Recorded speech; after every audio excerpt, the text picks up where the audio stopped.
Alright guys, it's time to get into spoilers in regards to WandaVision Episode 3. And today we're going to talk about the ending of the third episode and what it means. So let's get to that. And again, spoilers.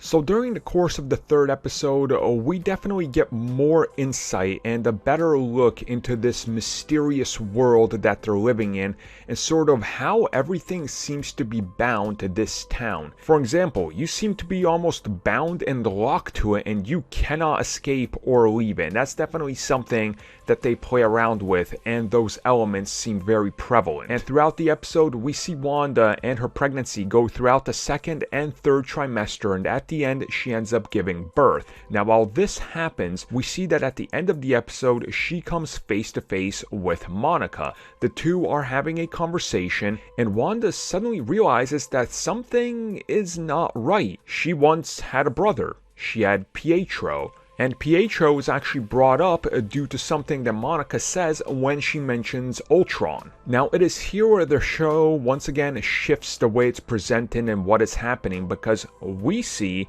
that Wanda, once she realizes that reality is closing in on her and she might have to accept everything that happened, it goes the opposite way. Once again, she resets it. And even worse, she actually takes Monica and pushes her out of this world, who we see end up landing before a convoy who seems to have all eyes and tech pointed at this town. Clearly, the outside force is SWORD. They're keeping tabs on the town. They're trying to get in.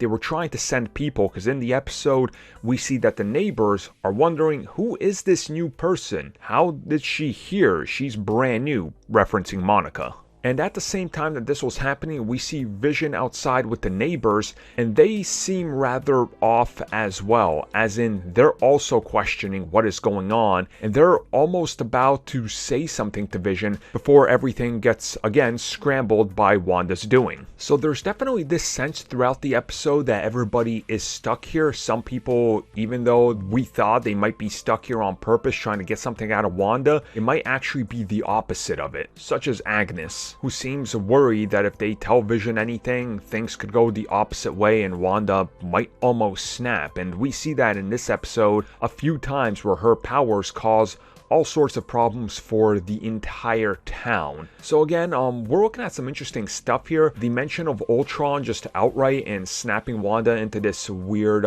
fragmented mind where she almost becomes a villain was certainly interesting to say the least. And her dealing with the twins being Speed and Wiccan, not Viv, is also another interesting choice, but I guess we'll see how this plays out over the course of the next couple of decades in the show. And yeah, there's definitely this sense of we're gonna find out more stuff in the next episode or two, which I'm super hyped about, because this is the first time we really see the outside world in this, and hints towards everything being sort of really off, if you will, like more off than we thought. The mention of Quicksilver was also really interesting, because that seemed to put a real big dampener on Wanda and make her go a little bit more depressed psycho, which I think is ultimately going to play a role into what happens in the next couple of episodes, because there's been plenty of teases of Quicksilver appearing.